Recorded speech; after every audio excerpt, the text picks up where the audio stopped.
A great welcome, dear guests of the spiritual channel on YouTube with Gnosis and EB. And welcome to the 12th sequence of this series of videos. It is titled 012 Being. And that is our topic here to be treated. So we start right away with it. The term being, understood here as a collective designation for all what is, no matter what it is, and also independent of time and space. So get anything, whenever, where, and how there exists, its place in existence or being. When the question, what all can be there, we think of representational and non-objective. So, representational matters and things, as well as non-representational ideas and programs, and so on. The scope of being can be extended so far that the being includes even a nothingness. If really nothingness, as their being, would be present. In the context of polarity, to which founds the existence, or the being, there is also a nothingness, polar to the existence, or the being.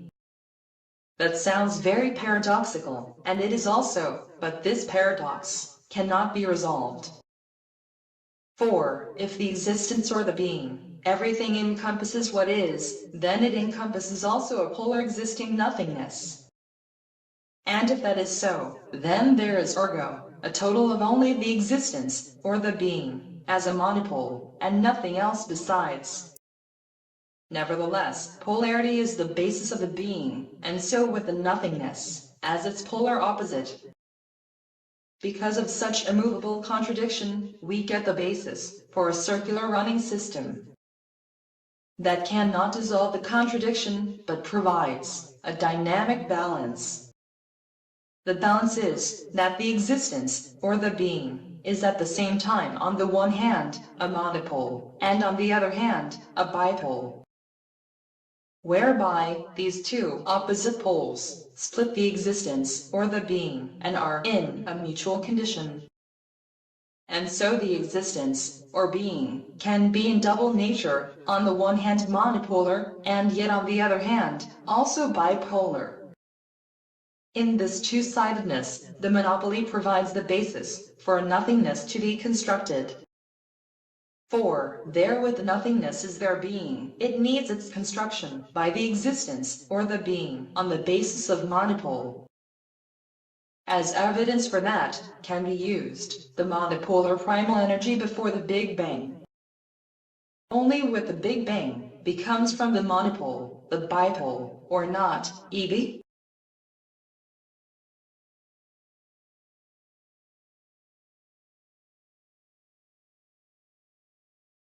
I do not see another proof than the Big Bang also, Gnosis.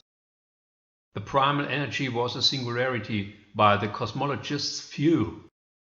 And if besides further nothing is, we get as the being a total singularity, then is quite specifically an absolute monopole without time and space, as well as knows the astrophysics. For time and space plus accompanying physics have originated, as everybody knows, only with Big Bang ignition. The fact that the being, everything enclosing into itself, can be only an absolute monopole you have already called Gnosis. Likewise, that the polarity is the basis of the being, without which no existence can be possible. Then it is obvious that had led to the Big Banging ignition of primal energy. Quite right. It was the installation of a counterpole, with which the zero-valued monopole Big Bang to the full bipole. In the preceding sequences had already become clear that the system universe without an initiator is not possible. For without self-perception, with self-control and self-rule, there are no grounds for a change in state. The primordial energy, as an absolute space-timeless monopole, has neither ability nor reason to change its state. Unless the monopole is a person, which is conscious of itself and conjoined with action capacity. Then, however, it would be challenged in its trifling monopolar state to generate a polarity-bringing counterpole. With it, the monopole might be changed to the bipole, which would then the being founds on polarity. The fact that our world is based quite obviously on polarity, everybody can see it due to the obvious representational concreteness and materiality. For an absolute monopole must be compellingly non-objective. Finally, there can be no counterpole for concreteness to it. As said, proof of it is the Big Bang, with transformation of the unconcrete primordial energy in concrete matter. It also follows the universal person as an initiator and operator of the Big Bang, gnosis.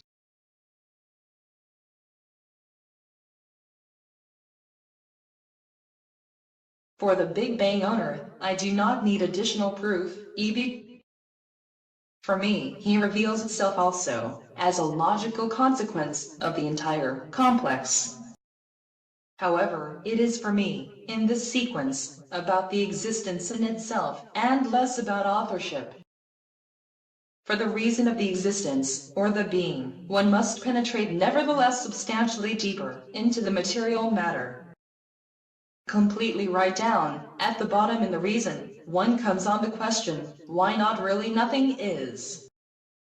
And thus instead of the monopolar nothingness, of bipolar existence, or being. That is the fundamental basic issue, which comes up, inevitably at the topic, the being. E.B., in your book, The Universe and System, you speak of an causal monopole as the primordial cause of absolutely everything. So as I understand it, for it there is no causality, which is why it is called a causal. You say that this monopolar primordial cause is present only as a mere potential in its non-objectivity. However, as a potential of unlimited possibilities. For this very reason would be in this potential then also the chance to a counterpole for self-polarity. And that counterpole could be, in a causal monopole, only a causal bipole. Whereby more specifically, this bipole would be a final causal system pole. Because without an encompassing causal system, as a universe, a counterpole would be simply not possible. Whereby, ergo, the counterpole presents itself as an all-encompassing system, and thus the universe, as a system which provides the bipole. This raises the question, E.B., how something like that is related exactly and interacts.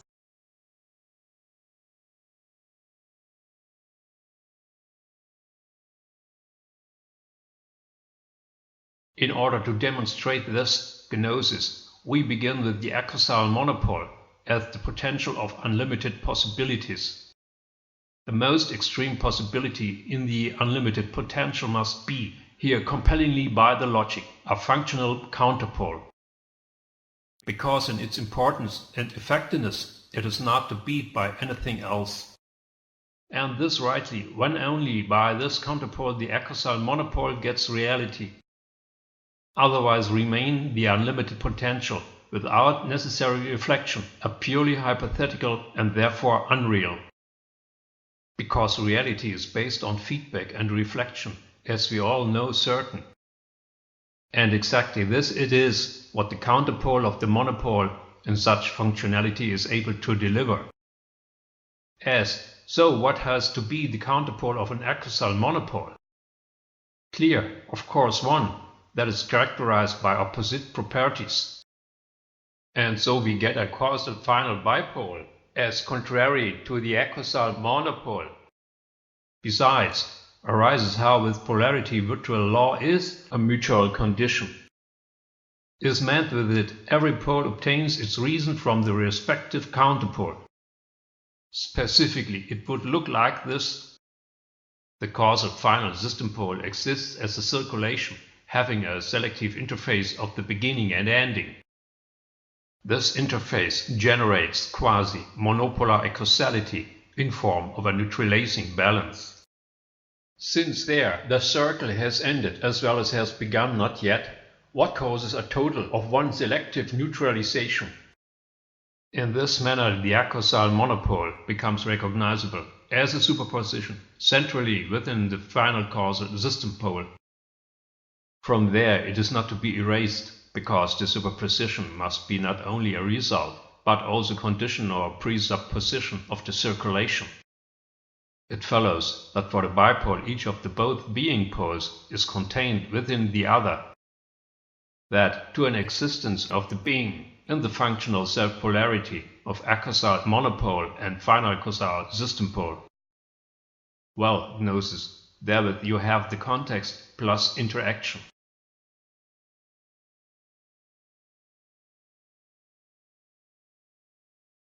So, that is the deeper reason why not nothingness, but existence, or the being is. Logically, that the being must have quasi a head start before the nothingness, and may the lead to produce with its functional self-polarity and preserve. Because, otherwise we would have not the being, but instead only a bare nothingness. Nevertheless, as you say, is that nothingness essential to the being, since it effectively could not exist without nothingness? In the preceding sequences, this was also already addressed several times. And also at the beginning of the sequence was nothingness already mentioned. EB, the nothingness is obviously the real counterpole to the being, and strictly speaking, does not exist. For the being in its all-encompassing fills everything with itself. Well, from where should there come the nothingness to serve the being to its existence? I know of course already, and so I ask only once for our audience. Even if it already in the pre-sequences was called, it should be said here once more.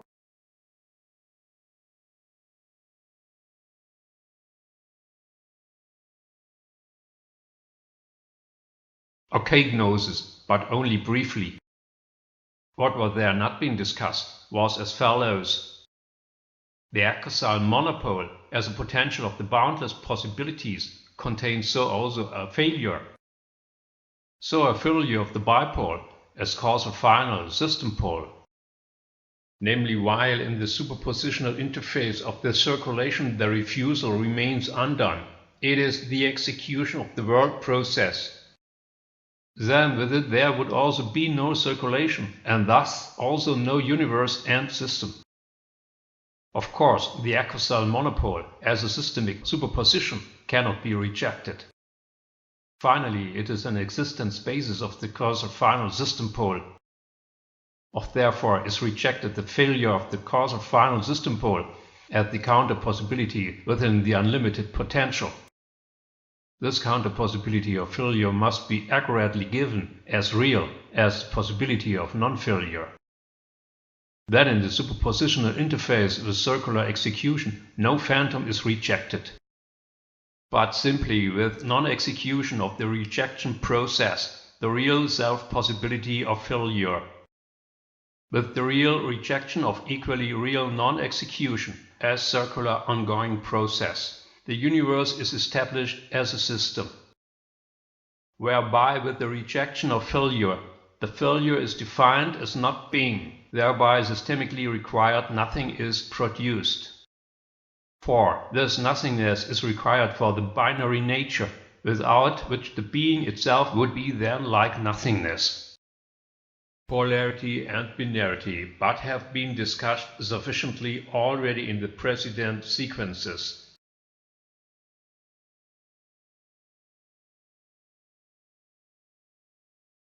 Yeah, that's right, EB, they have already been treated.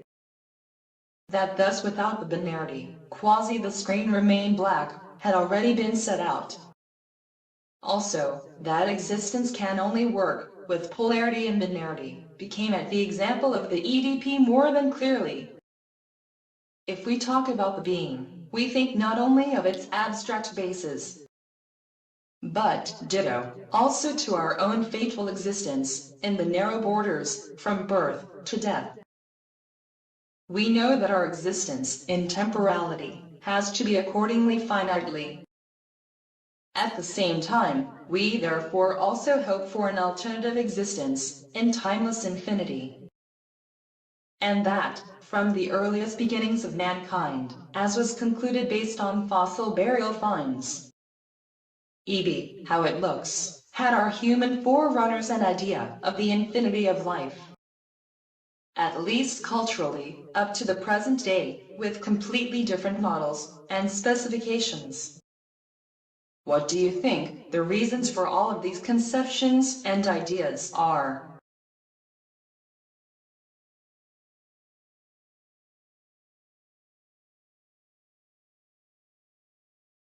It is an interesting question, gnosis. One could easily respond so that the empirical existence or being it suggests thinking. It starts already with the recognizable everywhere and experiential causality. There everything apparently has what happens a reason, whereby the chain of events must be very far back up to an ominous beginning of all things. In addition, the all-recognizable sense and purpose of it all with normality. Example, plants need sun and rain for their growth, and so on and so forth. Precisely because the nature in its process is to detect logical good, could further be concluded. Example, the sun rises and goes down again in seemingly endless cycles. Then, what about us? So it was thought. Do we come and go, only in order to come again and go back again? If we can invent and make things and things, then who invented and made the world? These were and are essentially the basic feelings and basic considerations of the people from time immemorial. They then led to all the known religious beliefs from the history. Only with the origin and development of the sciences, data and facts step to the place of the faith. However, the 2 days knowledge from it does not come out about a certain framework. Basic questions still continue, so where from we come, what we are, and where we go.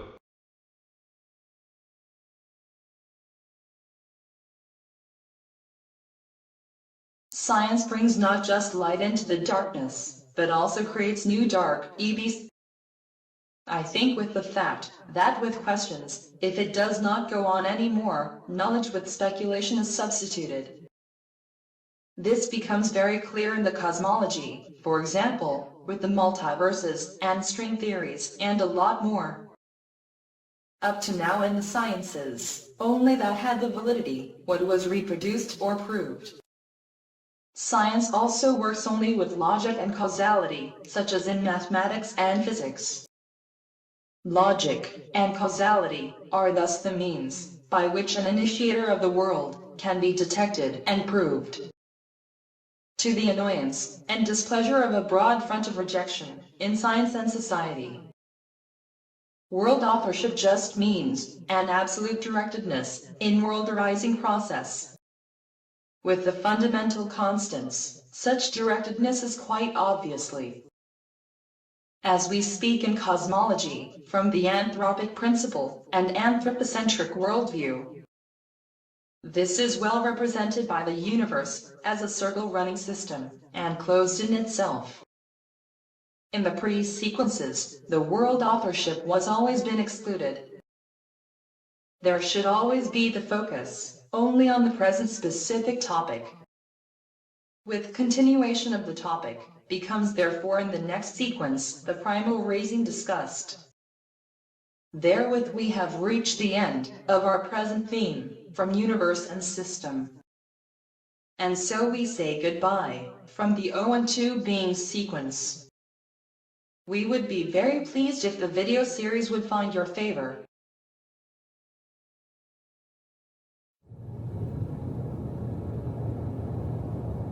Okay, then up to next sequence. It remains to us faithful and recommend us.